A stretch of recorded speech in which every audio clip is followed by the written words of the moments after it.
I don't know what people were worried about. The mood has been so low, and yet we find ourselves after a 3-0 win, Man City being humbled, because you should always remember, stay humble, on the back of a big victory. Yes, Liverpool have won too, but I think the mood's suddenly quite different. And all it took was one game and a goal from somebody who probably should have been playing a few more minutes by now. This is the Arsenal Raw Reaction Show.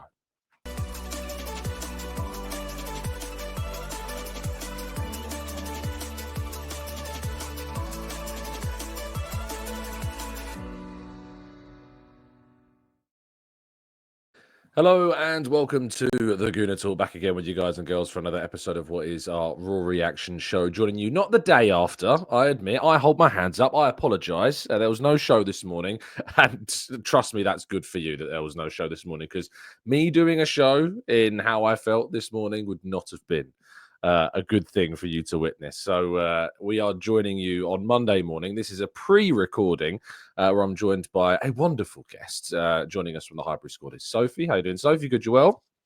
I'm doing really well. I was hoping my grandfather clock wouldn't chime when you spoke to me, but it is chiming, but it's happy chimes, kind of like Arsenal chimes. It must be quite loud Tom. if it's like quite far from the microphone as well. Yeah. So Did you hear that? I can hear it. Yeah, only Yeah. very quietly, but that's Yeah. That's Well, look, impressive. I'm feeling a little. I didn't even come to your party, which, by the way, if I was in London, I would have been there, or in England, I would have been there. But I too am feeling mentally, physically drained. Mm. Yeah. So I've got my dad in town, Mm. and it's a bit of an adventure. It's been quite a year, and Of course. yeah, it's been so feeling it. I think I'm feeling it. I'm feeling it at this point. Are there any fun But things? fun And in things, yeah. I California? mean, yeah. I mean, check out my recent post. You'll see a beautiful sunset in Laguna Beach, lots of seafood, In-N-Out um, Burger. In-N-Out burgers, general kind of, hanging out by this. It's just beautiful. It's just lovely. So it's good to have him here. Mm. But yeah, it's Thanksgiving this week to all Mm. my Arsenal America people. Um, will be rock. It's my favorite holiday, Tom, since I've moved to America. You know why? Why? No gifts. Oh, right, yeah. Yeah. Is there another holiday anywhere around the world? I'm sure there is, and Yeah, I'm sure probably is. people will write in. Yeah, so here we go. Let's strike that immediately. Is But there a better holiday? I never said better. I was going to finish by saying, Nothing is there? compares, is what No, Sophie's saying here. No, no. no. You didn't let me finish. Is there a holiday that just is built around giving thanks? You Probably. know, I know. Is the answer. I But at feel the it same incoming. time, yeah, our listeners will remind us all, I'm sure, and they're probably typing furiously now. But I think, Exactly. it's the essence of it that's the important thing, and that's great. And if you are indeed listeners celebrating in the coming few days, weeks, please do let us know, and I hope that you have a fantastic time. We don't celebrate that here, as people know, in the UK. It's not a thing for obvious historical reasons. No, that's July 4, mate. Well, I didn't actually mean that, but I just meant we've not had a reason. We don't really give thanks in Britain. We just say We don't really please. give thanks to the No, Americans in Britain. no. This is Woof, my looking. giving back, in I this love sense. it. Of course, though, we've managed to go 4 minutes, not even mentioned Arsenal winning on Saturday afternoon. I was there at the Emirates for the game. I left because I had to leave. And I know that I've criticised so many fans for leaving games early. I had a genuine reason to leave early, and that's because the only train that got me back for my own birthday party meant I had to leave on the 85th minute, and that's the moment that Ethan Nwaneri decided to also score. So as I'm walking down the steps from the press box, that goal went in, and I'm thinking like, God, I feel bad because they're now furiously and frantically writing stuff up, and I'm darting. But But yes, it Tom, was. just think of all the games you've been there to the death. Mm, You yeah, know, I mean you're that is the allowed this first one. time I've left an Emirates. That is the first game in person I've ever left before the final whistle went. So yeah, that it was a weird experience, and You know what, Soph? Despite being 3-0 up, I was far from the only one. So I was still, because also the Piccadilly line had loads of delays, so they'd actually let people know about that. So that it was going to be a hectic rush. And then when I got to the station, the train was Yeah, cancelled, so I of had to course get it a was. different train, and then a 30 quid cab across Ugh. Kent to try and get to where I was wanting to go. So it was a hectic So, evening, anyway. so now you had to leave that game and you felt a little bit of Mm. pain leaving it. You understand how when players' wives are giving birth, you know, does it compare? Where's this No, going? maybe. Am I too tired? Am I too tired? Maybe not. Okay. Let's go back to giving thanks and giving thanks to Odegaard and Saka. Here, there we Yeah. go. How about that? Yeah. Let's start with the lineup because that shocked a lot of people. Raya, Timber starting, of course, at right back, where we expect him to play for the foreseeable future, of course, with Ben White out recovering from this minor procedure that he suffered. Saliba Gabriel, Calafiori returning to the team, big boost there. And then in midfield, Jorginho, Marino, and Odegaard, Saka, Jesus, and Trossard. What was before, obviously, and try and remove what we experienced throughout the 90 minutes and just kind of take your mind back to when you saw that published. What did you think when you Mm. saw it? Did Havertz have a concussion? Does he have a I concussion? Do haven't we heard know? anything as to why. I have been detached from quite a lot, but I haven't heard why he Yeah. didn't. If he had concussion, I don't think he should have even been in the squad. Um, Yeah, I I've guess, not heard but that. I was happy to I liked the starting lineup. I thought a lot to see Calafiori back was amazing. Mm, Martin Odegaard back at home, beautiful. Jesus, Mikel Trust. I don't know mm, when Arsenal fans are not going to learn that. mm, And I know we're just talking about the starting lineup, not the game yet, mm. but I just think he doesn't get any kudos for what he does in a game when he doesn't score goals and what he brings to the team. Yeah, So I liked Jorginho. You, Harry, and I talked about Jorginho we did. last week on our show, talking about how controlling the tempo of a game. I thought he was brilliant in the first half. So I liked the starting lineup. It didn't Mm, give me any concerns. I had Lee Judges on the show too, and he was really worried so about sorry. this game. But but but you know what? I think that maybe people have given too much kudos to Forest. They're one of those teams that find themselves at the top of the table, dizzy heights, start of the season. There's no doubt they've been improved under Nuno. They're a really good side. They're tough to break down. You can Mm, see like they're disciplined defensively. But I felt like confident going into this game. And I liked the starting lineup. It was good to see Marino start to kind of see what he can do from the get-go at home mm. again. And I like that he kept faith with Trossard after, the deal and stuff like that. Messages sent all the way around, Tom. Yeah, I think the word that I'd associate with it is balance. I thought it was just a balanced team. Mm, It performed like a balanced side. Like Jorginho brought that control.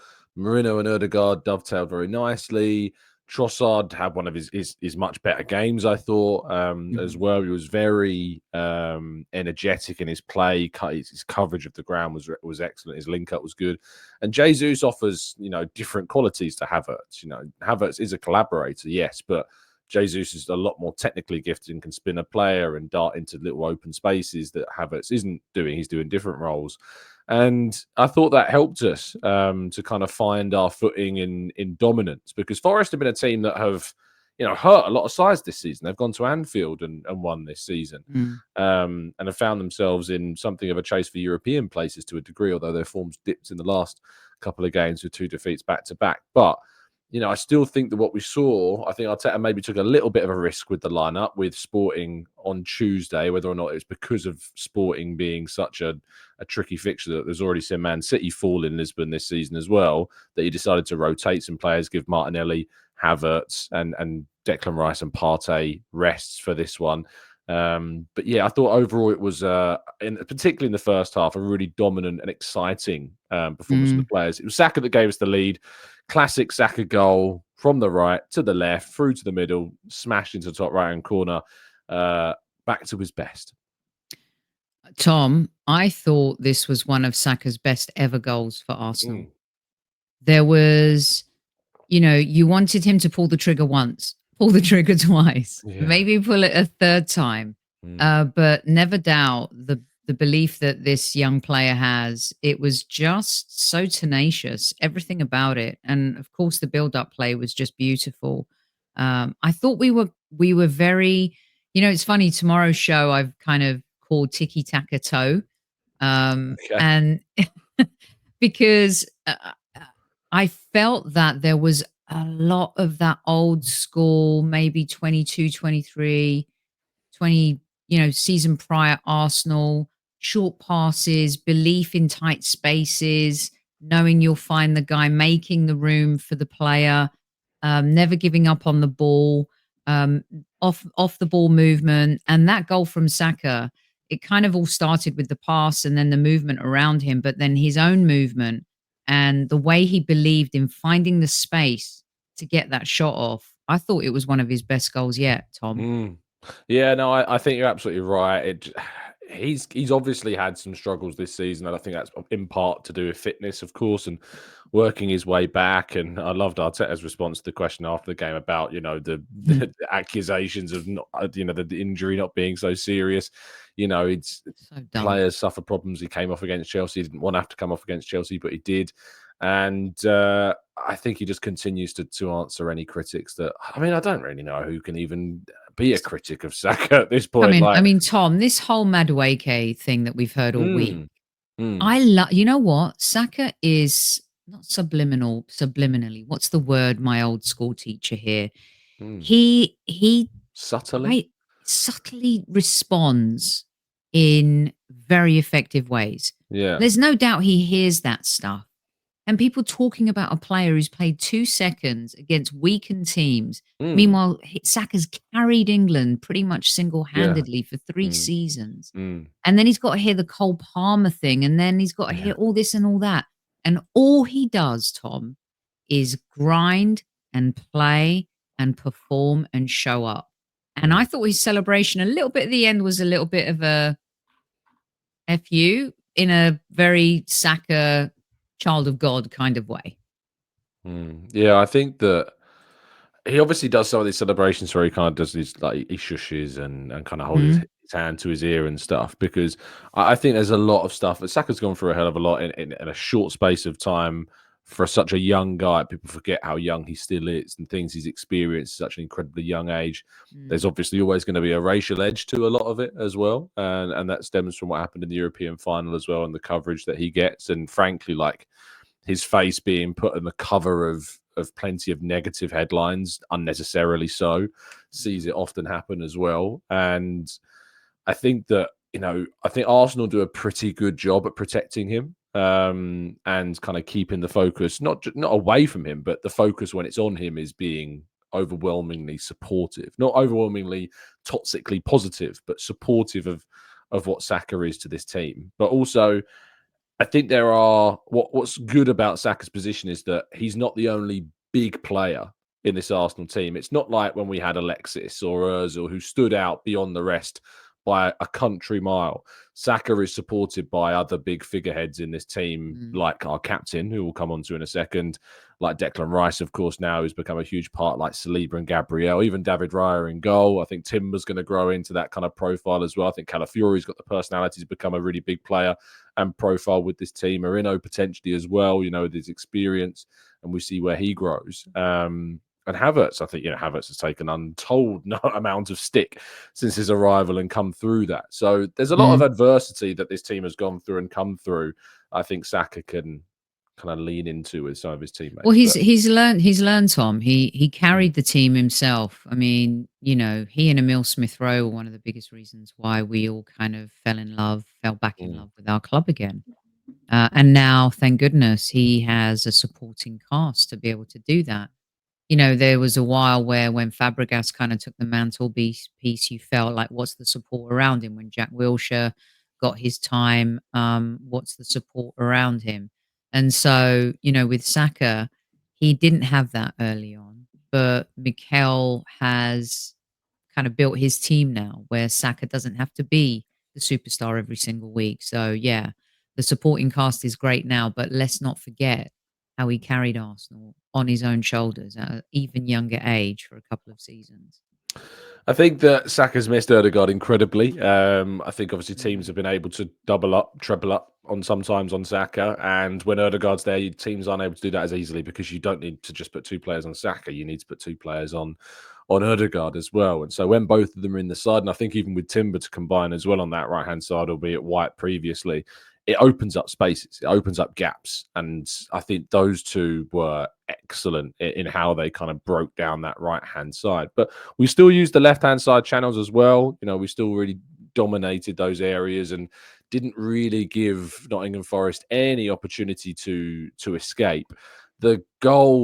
The second goal in the second half obviously comes from, again, a move down the right hand side, eventually into a pass inside to Thomas Partey, who gets his one long range strike of the season that he managed to get, because he had another opportunity, I think, 10 or 15 minutes later, that was skied into Rosette. And that's, he's kind of at times been this figure on the outside of the box that will, in a North London derby can score that type of goal. I think there was another game as well where he managed to pick out the back of that. I think maybe two North London derbies he's managed to do that.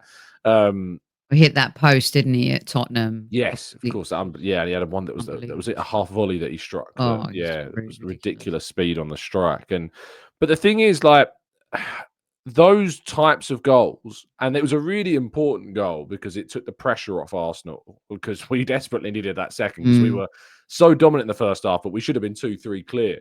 At halftime, we've said that a lot about this team, that we should be more dominant, winning games by more goals, like we did in the second half of last season.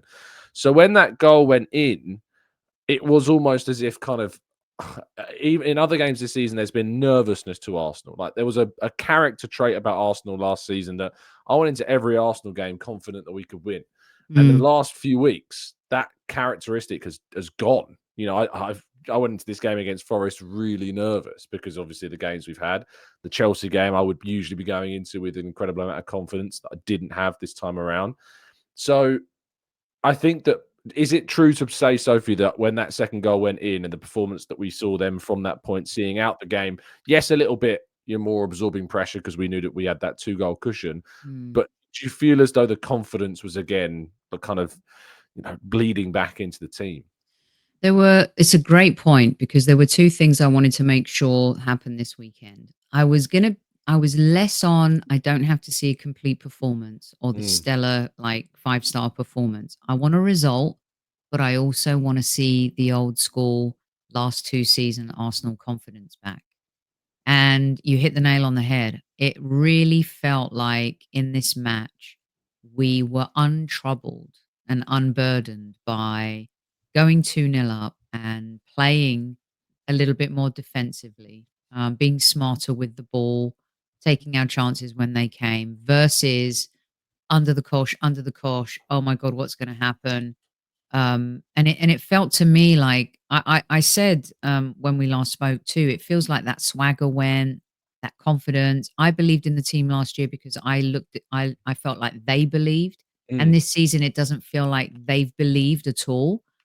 But it's amazing, isn't it, what happens when you get players back like Calafiori, when Timber feels like he's almost back to his best, mm, when your captain is back in the side. But then how you can adapt when you don't have that leadership of Kai Havertz. I don't care what people say about him up front. He's trouble for a lot of teams. And what he does off the ball is just as important what he does on the ball. He, I think, has suffered. You said Saka suffered the most without Odegaard. I feel like mm, Havertz has been the one that's really suffered without Odegaard. But Jesus comes in, mm. puts in a good performance. Trossard, under a lot of intense pressure from fans, especially. Like, where is that Yeah. Trossard that we've fallen in love with, our most clinical finisher? Signed a new contract. A lot of people questioning that, which is mind boggling to me.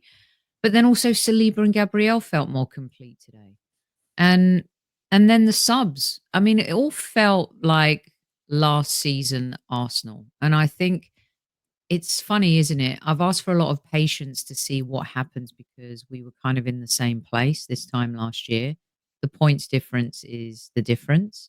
Mm, But it feels like, once again, when he has some of his best players available to him, he's able to transmit a clear message, a clear strategy, and the confidence in the players I thought was evident. I never felt stressed throughout any of that game yesterday, and that's the first time probably this season. Yeah. Yeah, I agree. And I sincerely hope that that's a building block to what we see in these games coming up, that we can now, and not just us as fans, but the players too, go into these games, Mm. with real confidence. I think Calafiori had some comments made after the game as well, where he talked about how, like, they're now just thinking about, winning every single game from this Which point we forward. can do that. Mm, I mean, of course, there's another North London derby. There's Manchester United. I mm, don't care what anyone says. Those fixtures are always tight and tense. There's going to be Manchester City and Liverpool. mm. Now we got 4 points of both of those teams last season. There's no reason why we can't do that again. It's just the home leg against City is coming, but of course we're playing Liverpool at Anfield, which is going to be tough. But there's no reason Mm. why this team can't go on a run, Tom. Yeah, no, there isn't, because we know they can. Hmm. We know what this team is capable of. We know what this team can achieve, and we know that those games at Anfield is, it's the it's the third game before the end of the season, which is incredible timing. It's May Title 10th. decider. Yeah, well, people have said, I wanted to probably save this conversation for later on, but it kind of segues nicely.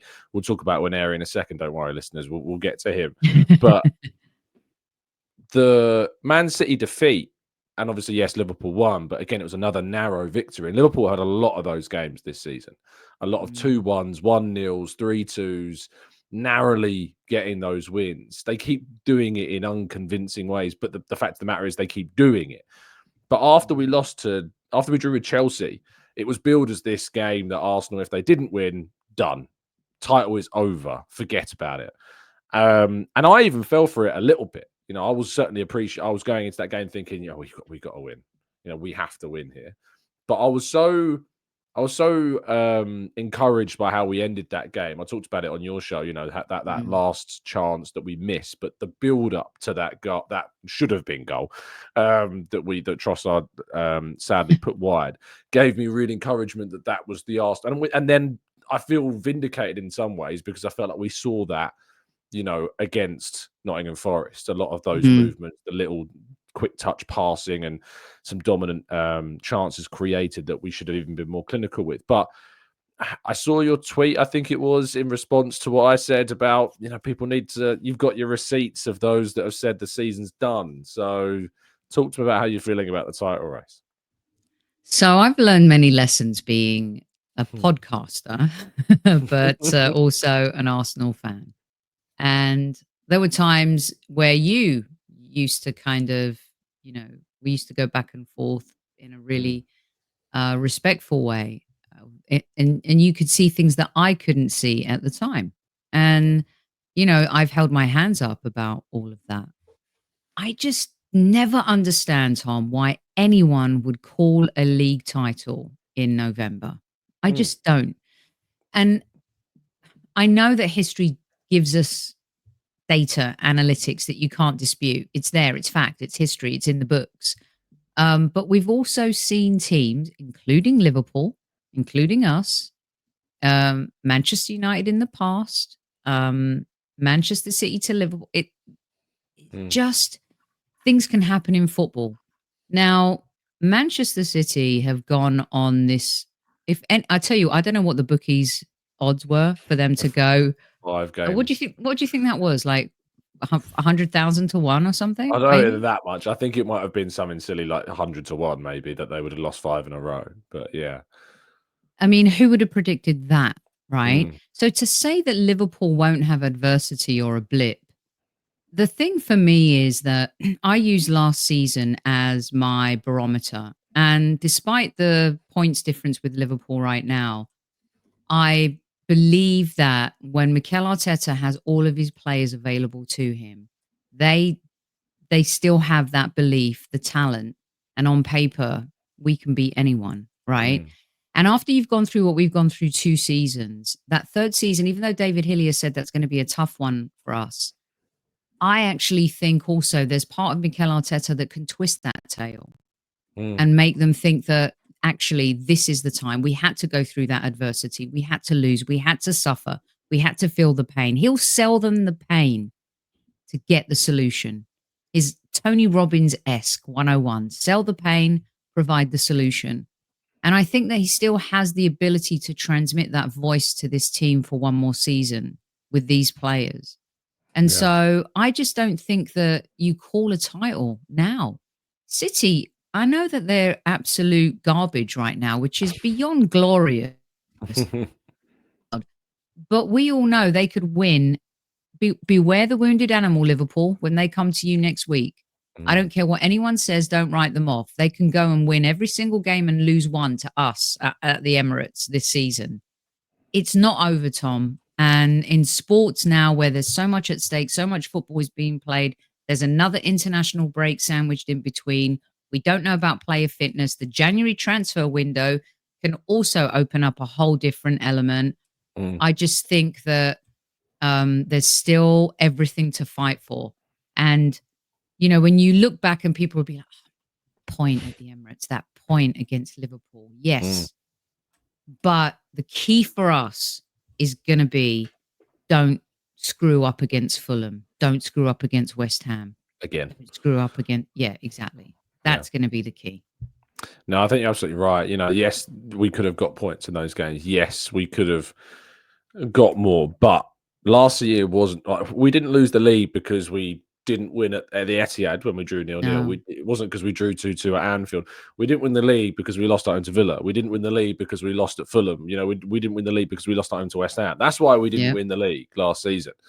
We are still unbeaten for a ridiculous amount of time against big six teams. We've not been beaten by one this season. We're playing another one in Man United in a fortnight's time. Ruben Amorim, of course. Are they big six? Are they still a big six team? I mean, historically, we're saying the big six, but yeah, they're a mid-table team this season. But Ruben Amorim coming in today with his first game. Of course, we're recording this on the Sunday.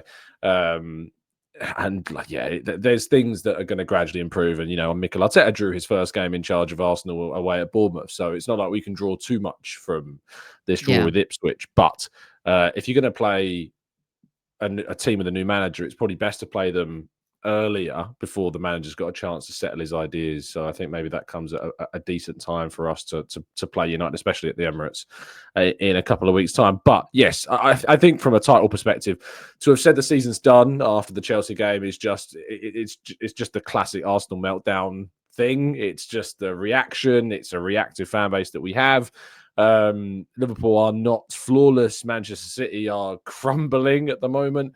And Arsenal have got a really good opportunity in these next 5 games coming up to put a run together and end the year potentially in a stronger position than they were at the same time last season. Believe it or not, despite all of this doom and gloom that we've been in, that Arsenal have a great opportunity to end the year still in a stronger position than they were at the same time last year. So I have real, you know, and yesterday's performance, Saturday's performance really did give me the encouragement that we can go and do that. And we finished the game in style as well, because as I say, I was walking down the steps of the press box as that effort from Nwaneri was stabbed in from the kind of the cutback from Sterling. That's going to be a trivia question one day. Is in 10 years' time. Where was Tom Canton? In 10, 20 years' time, when Ethan Nwaneri's become a legendary figure at Arsenal Football Club, the question's going to be who provided the assists to Ethan Nwaneri's first goal. I am so hoping that people start like just Raheem, man, come on. I think that might be a stretch, but I hope you're proven right. I sincerely do, because did he not do well when he came on? 100% he did well when he came on. And you know what? That's all we need. If he can come on for 10, 20 minutes, Tom, and shore up games or provide assists like that, why is everyone expecting Raheem to be like prime Neymar or prime Raheem? I mean, come on, give Did you see guy... AFTV's tweet about no. This is something I need to talk to James about tomorrow. Was it not good? No. It was quite, for all their faults, it was quite funny because it was just entirely designed to rile up Chelsea supporters, and it 100% worked. Did it? Let me share this because it was hilarious. Good for them. Yeah, here A it little is. bit like, I love it when Kai celebrates. Let's see what they do. So Raheem Sterling 1 assist, Joao Felix, Madueke, and Kunku and Mudryk 0 assists between them. Like Chelsea fans in the comments like, oh, you can have him, yeah, please buy him in the summer. And it's like, guys, like So good. Good banter. it's That's all good good, banter. it's all good jokes and fun. But That's what yes, banter really is. That post. Sterling is the side piece to this story because it is all about Waneri and his first Premier League goal. I have two emotions about this. The first one, glorious excitement and wondrous, kind of theorizing of what could happen, and where this talent's going to go. The other is, why the F has he not been playing more minutes while Odegaard has been out? And I can't help but feel that emotion in the aftermath has overridden my joy of his goal and the excitement for the future. So give me your thoughts on both the sides of the coin to Waneri's goal. So Harry and I talked about this. I also spoke to Stevie Nicol, Liverpool legend, about this. And he was like, you've got to protect the young players. You want them to play. Jason Cundy, I spoke to, we were having a conversation offline, and he goes, oh, that boy's so special. Why isn't he playing? Jason's thing is throw him in, play him. He looks amazing. Like, let him fly. Stevie Nicol was like, yeah, but when you don't have X, you don't have Y. I think, the Saliba Bournemouth game, he wasn't there. Of course, he'd come in to replace Odegaard. Odegaard's been injured. But there's this concern about when that total structure isn't around them, like we saw Charlie Patino, Nottingham Forest, FA Cup. I know it's not comparable because it wasn't a Premier League game, but Nuno Tavares coming off at halftime, Pepe getting you see things, and if you don't perform to Mikel's standards, Kivior experienced that after Bayern. So I loved Mikel's analogy too when he was talking about building bricks and cement and making sure the cement's dry. Oh, that's gonna get clipped. Yeah, another Artetaism. Yeah, It's great. Listen, I love that. My brain is very creative. I don't do numbers very well, and it's a perfect. He knows what he has, the same way Pep knew what he had in Foden, the same way other managers have known what they've got. And I made the argument of Lamine Yamal on the show, and everyone's like, "So don't be stupid. La Liga is slow. Or he could like make a cup of tea and score a goal and make a pass and whatever." Fine, I understand that. I get that, and it is different. But I think that when he knew the team wasn't there, when he knew the team wasn't at its full tilt, even the players playing with injuries, Ben White, look what we know now, right? yeah. He was protecting Waneri, and now I can accept that. At the time, I was screaming for him too, Tom. But my goodness, he almost won the goal before he scored the goal. Yeah. He's exceptionally special, and I don't think I've seen a Haylender come in and have that type of since like with Saka. Saka when he was like, ooh. Yeah, Saka was like but even when Saka came in, like, I don't think that Saka at 17, No, did these things that Waneri does. Like Saka was like, wow, this kid's talented. Look at him. But Waneri comes on in every single game and just continues to bamboozle defenders nearly twice his age at times, several times his senior, and he's just got absolutely zero fear. Like, he's got zero fear of the occasion because he understands the game. He's confident in his touch, in his game, in his teammates, in the chances he's being given. He's patient. He doesn't come onto the. I never get the sense that he's coming onto the field. Some people say, he's trying to prove a point. And I don't think he is. I think he's coming onto the field in every game. Yeah, he's coming onto the field and just doing what he can do and just playing the way that he's gonna play every single time he plays. Like, I have no doubt that when you see him start games, as we have at Preston, against Bolton, these games, he just does. This is him. This is what he does. This is what he's about. This is what he does in Yeah. every single game, whether he comes on in the first minute or the 85th minute. That's what you're going to get at the moment. And he's still got rawness to him. He's still got, rough edges that are going to be improved and refined as he understands the game. I hope that he isn't. Some people might be a little bit concerned that Arteta doesn't kind of squeeze out the flair, because Arteta can be accused of, at times of kind of taking the maverick, if you like, out of players. And I hope that doesn't happen. I don't think that's happened with Odegaard. Go on. There was more flair in one half of football in that game against Forest than I've seen all season. Yeah. I don't think Mikel has any problem with flair when he feels he has all the right players to do that. Yeah. We've learned, I think, from this game, Tom, that that kamikaze-ness, the sexy football, the Arsenal champagne style, he will play it. But we've also learned that he will also protect at all costs. And I think he's been, maybe fearful versus fearless a lot this season. You could say that's right or wrong. But for me, Waneri has that first touch is what makes him already like a wow player. He's so smart, but the quickness and that first touch, which led to like his first opportunity as well. Odegaard flared out in that first half. I just was like, what is this? Well, who is he? Yeah. Saka flared out. Even Trossard had moments of flaring out. And Calafiori, he can like flare. I don't think that's an issue. I really don't. I hope not. And now I think Waneri is and can be the X factor. And Mikel's very clever. He's very devious. Just watch.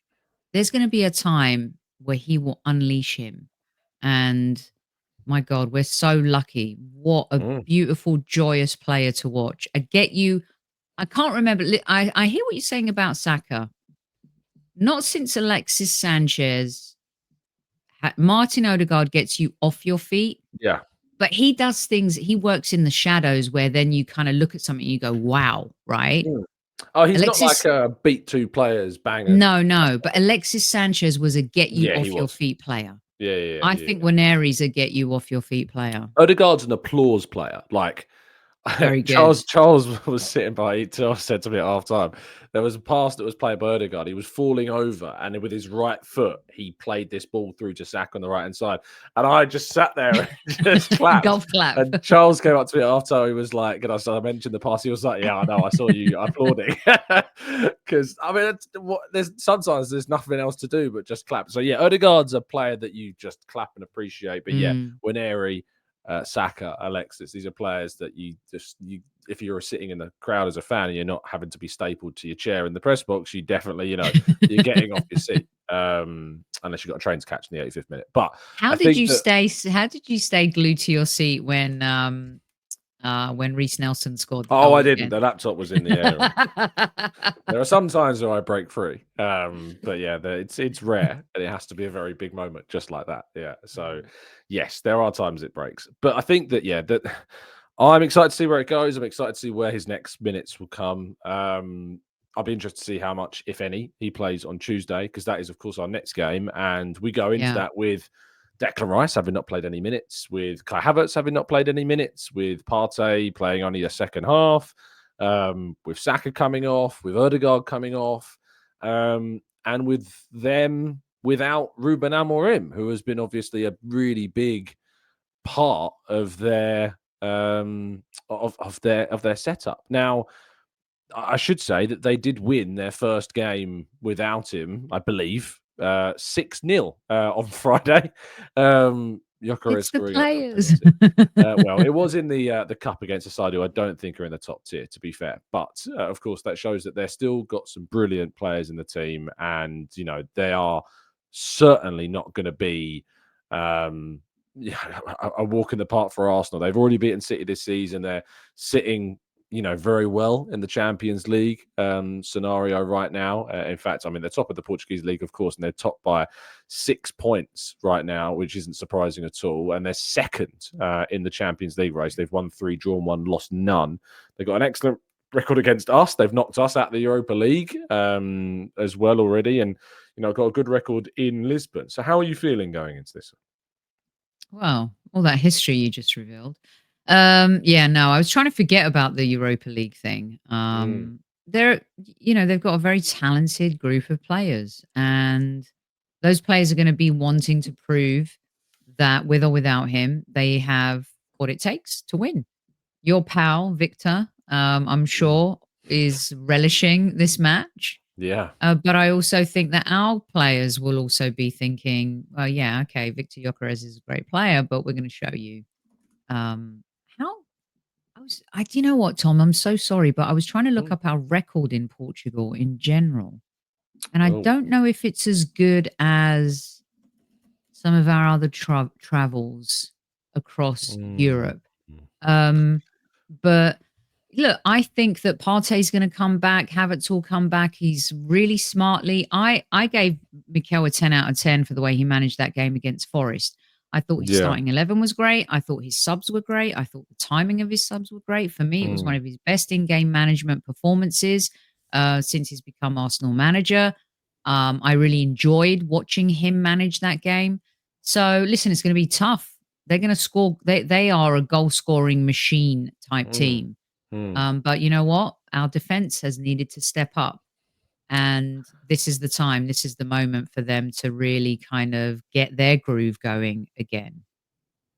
It's not great, the record. Yeah, I didn't think so. That's why I've only got data from up to 2021, but obviously that doesn't include the draw in Sporting in Europa. It doesn't include the loss in Porto last season, of course, as well, the 1-0 Galeno strike. But in 2021, Arsenal against Benfica drew 1-1 in Benfica in the Europa League. Arsenal won 3-2 in the home leg. In the Vitoria game, which of course was, I think, Unai Emery's last match in charge. Maybe. We drew 1-1 at Vitoria, Guimarães. No relation to Bruno Guimarães, of course. And we won the home game 3-2. I think Nicolas Pepe scored 2 free kicks in that game as well, if memory serves me correctly.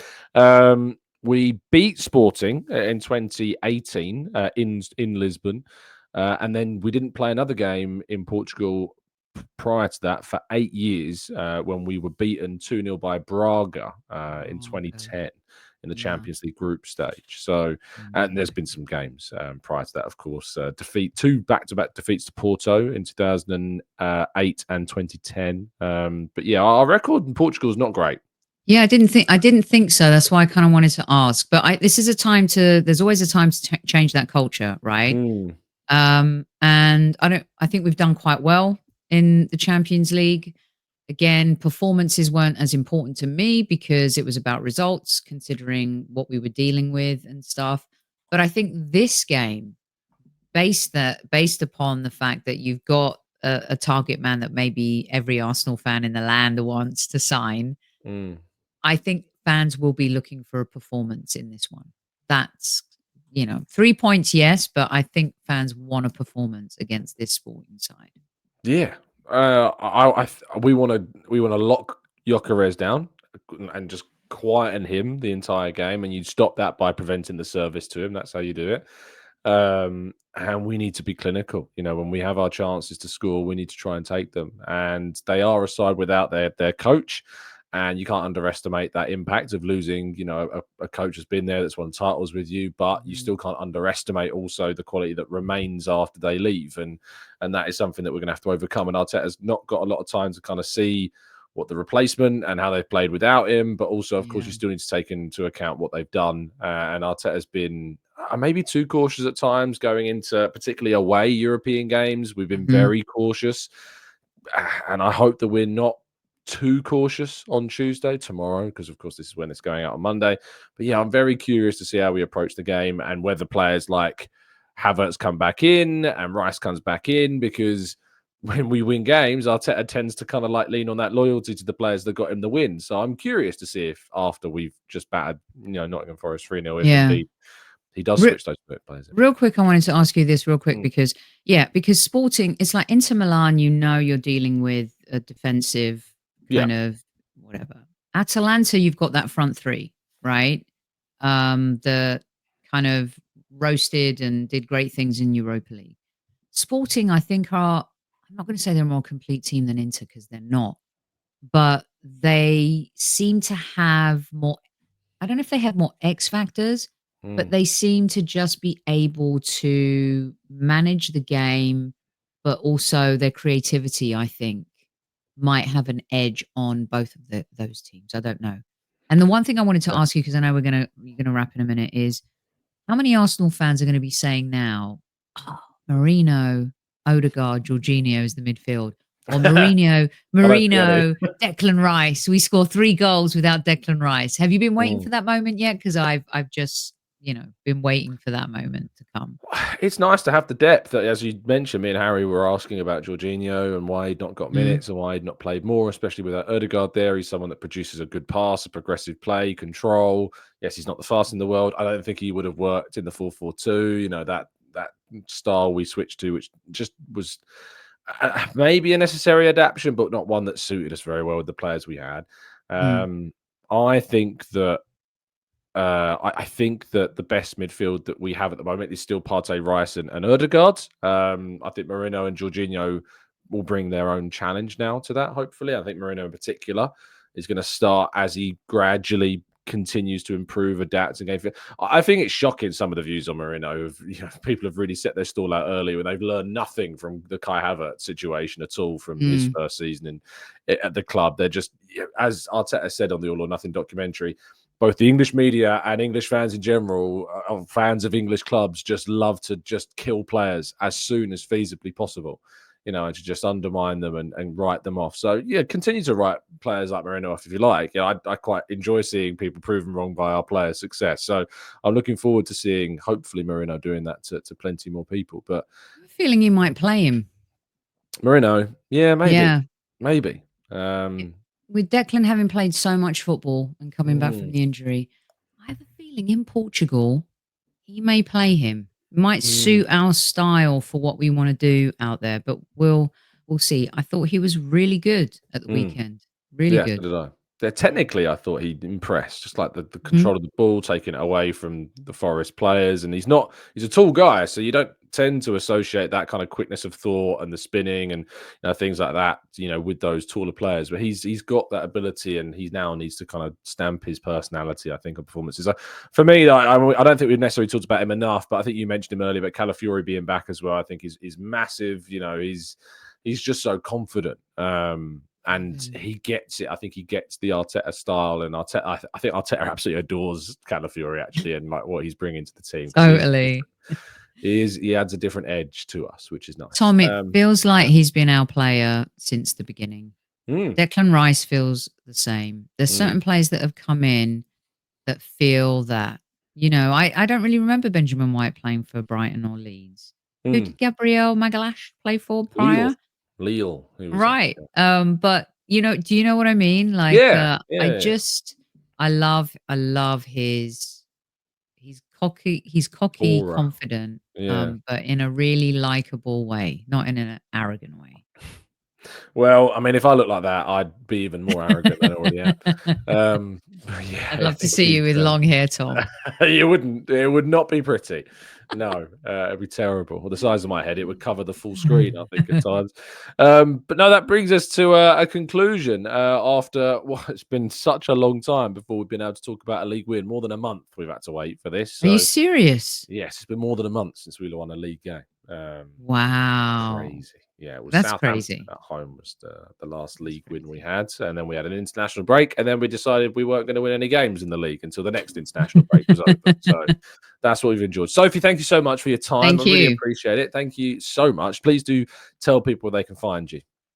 Yep, at Highbury Squad. We've got a live show tomorrow at 6 p.m. UK time. Is that Monday? Do you mean tonight? Because this is going out on Monday. So... Yeah, 6 p.m. on Monday. Yeah. So you'll listen to Tom at 8, and then you've Mm. just listened to Tom, and then at Yes. 6 o'clock tonight you'll come listen to Monday Madness with James from AFTV. I'm gonna do a little, not me. It's not. I love to learn. You know me about tactics and Mm. things like that. And by the way, Tom, if you allow me, I'm also giving this away this Mm. holiday season. It is the Zenith Coins Arsenal Invincibles Woof. collection. It is woof. It is very special, very magical. It comes with a certificate of authenticity, and I want your listeners to get involved too because they're always very kind to me and have been great. I just want in no more than 500 words because I promised I would not listen or read a freaking essay. Is I want you to give me your best story during the Invincible seasons, whether it's happy, sad, glad, Mm. rad. I want to hear it. Send it to the Or even hybridsquad at bad. gmail.com. Mm, indeed. Please do get involved. You can find out more details about that, of course, on the 6 p.m. show on the Hybrid Squad with James, who, of course, our listeners big fans of James when he's over here. So, yeah, I'm sure you'll be able to enjoy that conversation a bit later on today, as this, as I say, is going out on Monday. Thank you to all of you for listening. I hope you've been keeping up to date and active in the chat box. I'm sure that you have, and hopefully staying in line. I won't be able to police it in any way because I'll be on. I don't know. Will I be have landed by now? I'm heading to San Sebastian, so the next live show you'll get, which will be Tuesday at 8 a.m., will be from a hotel room in San Sebastian in Spain. So look Some of forward your to that. listeners will be like, "We're playing in Lisbon, Tom. We're not playing in." No, I've flown to the wrong city. Somehow managed to do that. Unbelievable. But thank you for listening. Please do drop a like on the video. Subscribe to the channel if you're new around here with those notifications turned on so you never miss a show. Make sure you're following and subscribe to the Highbury Squad as well. And we'll be back with you, as I say, live Tuesday morning, 8 a.m. UK time, 9 a.m. Spanish time. Stay safe, stay well, stay happy and respectful. And as always, up the Arsenal.